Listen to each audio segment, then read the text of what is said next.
बिस्मिल्लाहिर्रहमानिर्रहीम अस्सलाम वालेकुम welcome to my YouTube channel lost tutors platform. इस वीडियो में हम लॉस्ट के दो सोर्सेज ऑफ इंटरनेशनल लॉ पढ़ेंगे। एक है यूरिस्टिक वर्क और एक है decisions of organs of international institutions. अब ये इसकी आउटलाइन है।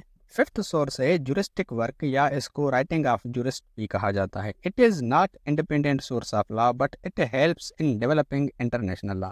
अब जूरिस्टिक वर्क लॉ का इंडिपेंडेंट सोर्स नहीं है, लेकिन ये इंटरनेशनल लॉ को डेवलप होने में हेल्प जरूर करता है। जूरिस्टिक वर्क का मतलब है बहुत सारी जो नेशंस हैं उनके जितने भी जूरिस्ट हैं या पब्लिसिस्ट हैं, उन्होंने जो इंटरनेशनल लॉ पे काम किया है कि जितनी भी तालीमात है उसकी तरफ ये इशारा करता है। टीचिंग्स ऑफ पब्लिश्ड यानी जितने भी स्कॉलर्स हैं, जूरिस्ट हैं, राइटर्स हैं, जैसे कि ग्रोटियस, पेफ्यूनडॉर्फ एंड वेटेल, इन लोगों ने जितनी भी राइटिंग्स की हैं, उनके जितने भी ओपिनियंस हैं या उन्होंने जो भी वर्क किया है, इन सारी चीज़ों को टीचिंग्स ऑफ जूरिस्ट कहा जाता है या टीचिंग्स ऑफ पब्लिसिस्ट कहा जाता है। अब इन जूरिस्ट के ओपिनियंस, वर्क्स या राइटिंग्स ने इंटरनेशनल लॉ को डेवलप होने में बहुत हेल्प की है। जब इंटरनेशनल कोर्ट ऑफ जस्टिस कोई भी डिसीजन देती है तो वो international court of justice in jurist के राइटिंग्स, ओपिनियंस, वर्क्स का हवाला देती है और उनसे हेल्प लेके एक डिसीजन देती है कि इन जूरिस्ट के मुताबिक इस मामले में ये चीज कही गई है। अब बहुत सारे केसेस हैं जहां पर इंटरनेशनल कोर्ट ऑफ जस्टिस साथ ही साथ बहुत सारी ट्राइब्यूनल्स ने इन जूरिस्टिक वर्क से बहुत सारी हेल्प ली है।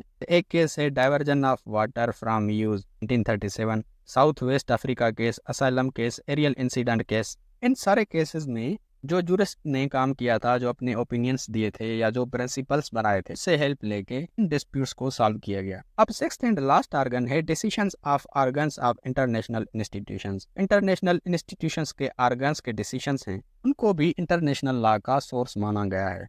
अब इंस्टीट्यूशनल मैटर्स में, इंस्टीट्यूशन के अंदर जो मैटर्स होते हैं, उस मैटर पे अगर वो इंस्टीट्यूशन डिसीजन देता है, उस इंस्टीट्यूशन के अंदर जितने भी मेंबर्स हैं उन सारे लोगों पे वो बाइंडिंग होता है। फॉर एग्जाम्पल जैसे यूएनओ है, यूनाइटेड नेशंस ऑर्गेनाइजेशन, इसके जितने भी मेंबर्स हैं, अगर यूएनओ डिसीजन देता है तो सारे लोगों पे बाइंडिंग होगा। यूएनओ के ऑर्गन्स हैं security council, general assembly, international court of justice और भी हैं, इन सारों पे ये बाइंडिंग होगा। फिर अगर सिक्योरिटी काउंसिल भी एक टाइप का इंस्टीट्यूशन है, ऑर्गन है, सिक्योरिटी काउंसिल के अंदर जो मेंबर्स हैं के अंदर अगर मामलात होते हैं, सिक्योरिटी काउंसिल को कोई डिसीजन देती है तो उन सारे मेंबर्स पे बाइंडिंग होगा। तो ये वाला जो ऑर्गन है ये इंटरनेशनल कोर्ट ऑफ जस्टिस के आर्टिकल 38 में कहीं भी मेंशन नहीं है, लेकिन फिर भी इसको एक इम्पोर्टेंट सोर्स कंसिडर किया जाता है। तो दोस्तों ये था हमारा short and sweet topic. International law के नोट्स चाहिए, डिस्क्रिप्शन में दी गई लिंक पे क्लिक करके आप डाउनलोड कर सकते हो। इंटरनेशनल लॉ के दूसरे वीडियोस एक्सेस करने के लिए डिस्क्रिप्शन में दी गई लिंक पे क्लिक करके आप प्लेलिस्ट विजिट कर सकते हो।